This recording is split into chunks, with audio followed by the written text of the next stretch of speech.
today I'm here with Stephanie Wiggins. She is Managing Director and Head of Production for Agency Lending with PGIM Real Estate. Yes. Hi. Hi, Stephanie. You have had a 30-year plus career in real estate finance. I share that with you. I have been in the industry for 30 years as well. And you have learned so much along the way, and you have had quite a successful career. So I want to start at the beginning. Tell me a little bit about your journey and how you ended up in the seat you have today. Okay. Well, first, let me thank you for having me here today. It is such an honor to be here with you. You've done so much for women in our industry, and I just admire the heck out of you. So my journey, I like to say that commercial real estate chose me, right? I did not choose it. It's been a part of my life forever. And early on, there weren't as many women in commercial real estate. And I had my first hard hat at age 7. Ah. So I come from a multi-generational real estate family, as far back as my great-grandfather, who built housing for farmers in rural Arkansas. And so it's always been a part of our family. It's what we talk about around the dinner table. I intentionally selected a real estate and urban planning undergrad major. And when my other classmates were hanging on the quad at American University or doing fun things, what was fun to me was working every hour that I could when I wasn't in class with a husband and wife MAI appraisal team, Tony and Judith Reynolds, pulling comps, accompanying them to site inspections, developing Argus models to value property. And so, you know, after I graduated, 3 days after that, I started my professional career, and I've never looked back. This is what I was meant to do. I hope you know this. You're quite the trailblazer, because there aren't many women that I interview that have an answer that's different than, well, I kind of fell into it, or I started doing this and then ended up staying. You charted your course. You knew exactly when you wanted to do at an early age, and that just makes you exceptional. So bravo for that. That's really, really amazing. Thank you. Thank you. It has been an incredible journey, for sure. So you charted the path, right? You knew where you wanted to go. What lessons did you learn early on that are still resonating with you today?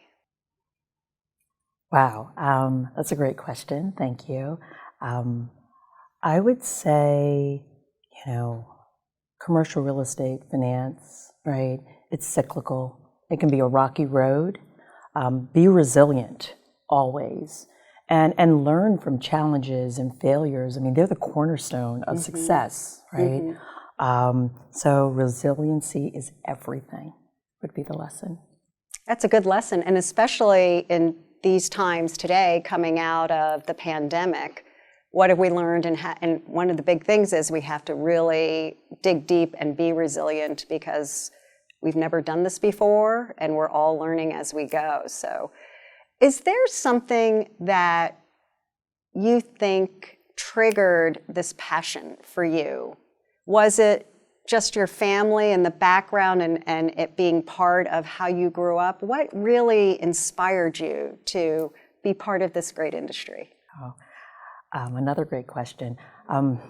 Bottom line, I'm a daddy's girl, right? And so whatever he did, wherever he went, I was his mini-me, and he loved real estate. And so, I don't know, just watching him and wanting to be able to fly into cities, right?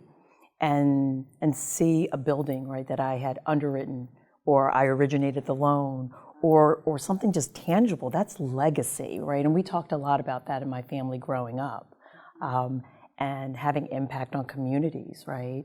When you create housing, or office buildings, et cetera, you know, you're creating jobs, and what you do reverbs throughout communities in the form of economic development. And to me, that whatever I do, it must be purposeful. And so this is a great field for that. Yes, and I can see your passion even just talking about it and being able to be part of how a community grows and really comes together. Absolutely. So let's talk a little bit about what it's like to be a woman working your way, through the ranks.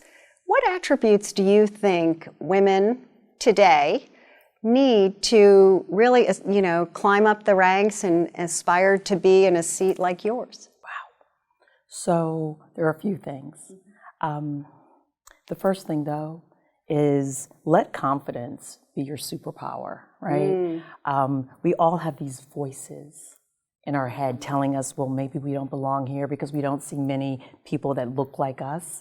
Tell that voice to shut up and walk in the room and own it, because you deserve to be there. You've worked hard to be there. And the things you don't know, you will learn, right?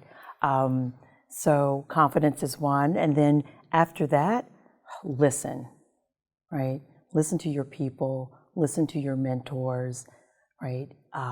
No one ever failed by just listening, right? And being connected and engaged to the people around you, whether they're your key stakeholders across an enterprise, your staff, the guy who prepares your bagel, right, in the morning on your way to work, whatever it is, just listen to people. All the answers are in those conversations. Well, I love that you start with quiet, that inner narrator, right? The one that makes us feel less confident. And so I think I agree with you. I think that is so important. And when we listen, when we actively listen, you really learn a lot. Exactly. And it's hard because we're ready to contribute to the conversation. And I think sometimes just what you're saying, really pay attention in all settings, because it just makes us more well-rounded and it helps build that confidence, I think, as well. Exactly. So I know you're very passionate about diversity, equity, and inclusion. You're known for it. And I ask this question often. What do you think we need to do to get more women of color in the C-suite? Wow. We have lots of work to do. We have lots of work to do. And the first thing I will say is don't be intimidated by the amount of work that we have to do, right?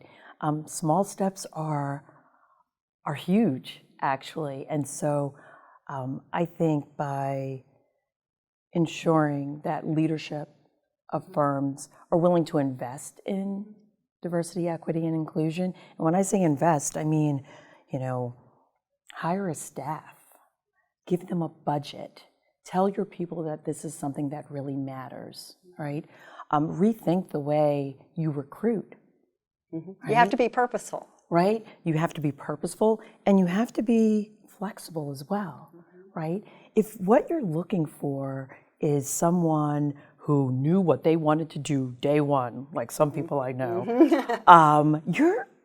you might not find that person, but there are adjacent skills to what it is I do every day. Yes. And so broaden the search, right? Invest and buy-in, right? From everyone at all levels. Right? And put it into people's goals so that it does impact their compensation, right? I hate to say it, but nothing motivates people like money, right? Right. And so, be bold in how you're putting all of these things into place to get more women that look like me, right, into positions of leadership. Diversity of thought, diversity of experience, diversity makes such a difference, and we are a better industry for it.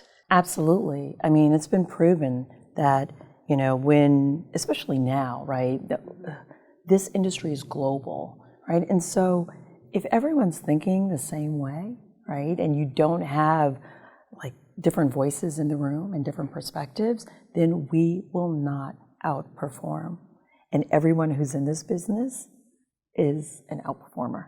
We want to do our best every day. We compete, and the way to do it is with like a myriad of voices and personalities and cultures in the room. That is a great perspective. Thank you so much, Stephanie, for your words of wisdom, for your passion for championing DE&I, and for being with me today. Oh, it's been my pleasure, and thank you for having me.